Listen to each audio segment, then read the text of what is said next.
Joe, what are your initial thoughts on the team trading Carlos Dunlap to Seattle and you getting some offensive line help? I didn't know that happened. Is it official? It's finalized. It's going to be official at 4 p.m. Eastern time. Oh, I didn't know that. I'm not in charge of personnel. I just come to work every day and do the job the best I can. I got too much else to worry about. Have you said anything to Dunlap recently this week? I have not talked to him in a while. He's helped me through my rookie year of, finding a routine and finding ways to take care of my body. So he has helped me a lot through camp and through the beginning of the year.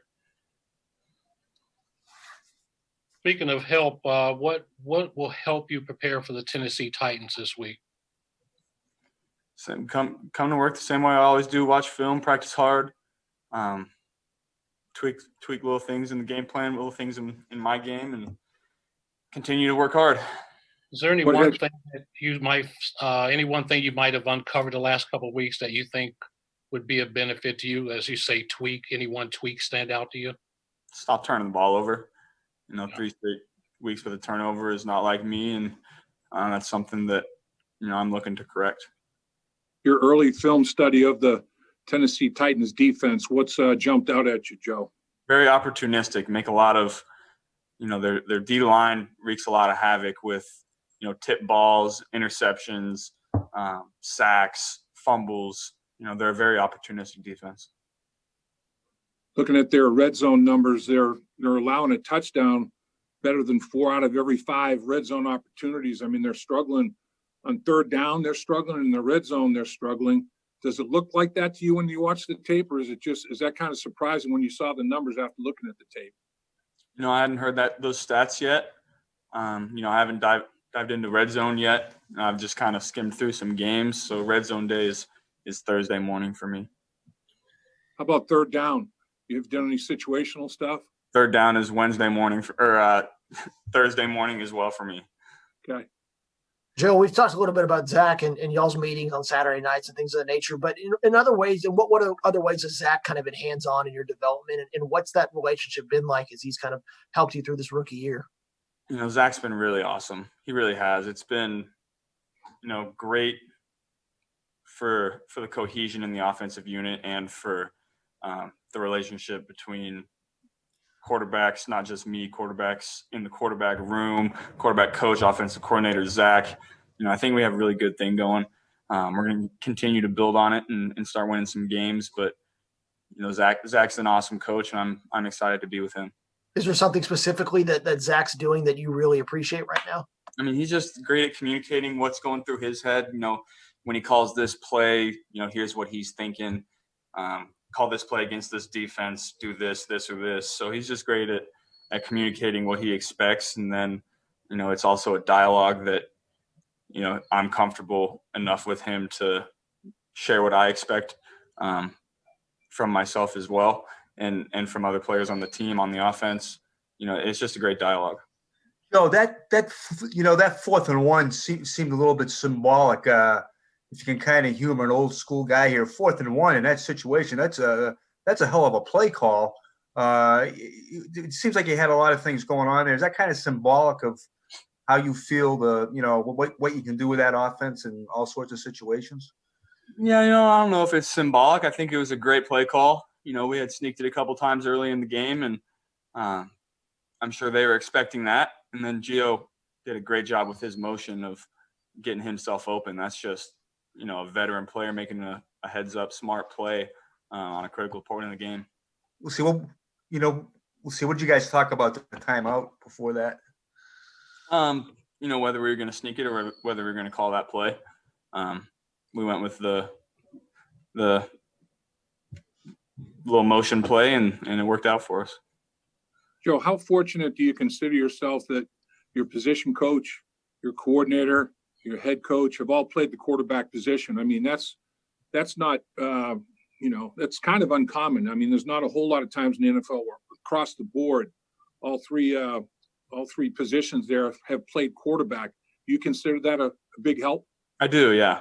There's a lot of different perspectives and a lot of different experiences that go into coaching myself, and I pull from all of them, and 3 great coaches as well that I'm super excited to be working with them. I think it's going to be a great partnership for many years. Joe, you're on pace to break Andrew Luck's single-season passing yards record for a rookie quarterback. Why have you had so much success this early on in your career passing the football?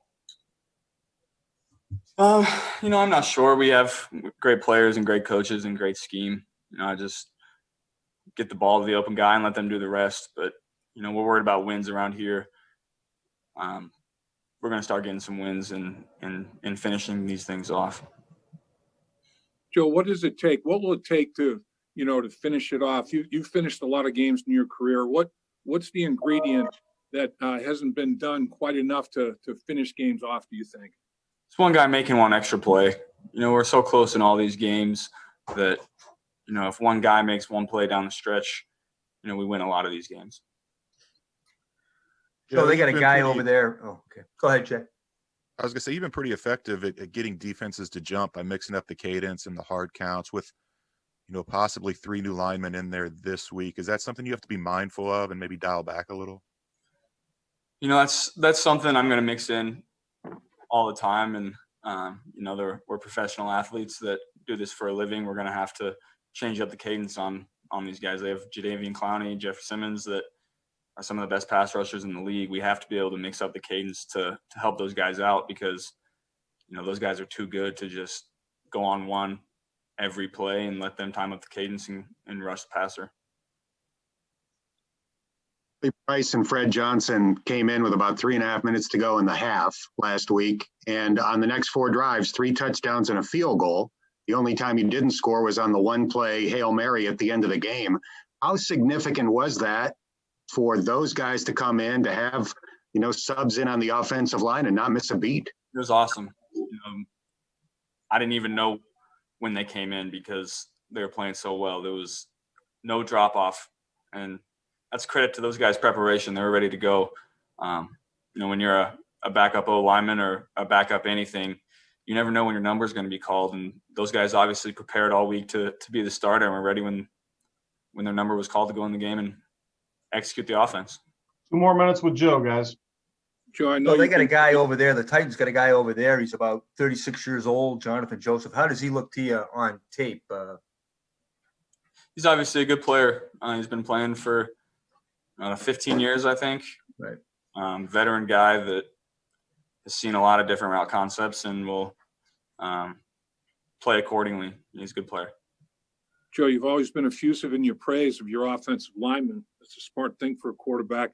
What about guys like Giovanni Bernard, P. Ryan, Coach Taylor singled them out? I think you singled them out. Those guys stick their nose right in there on blitz pickup, don't they?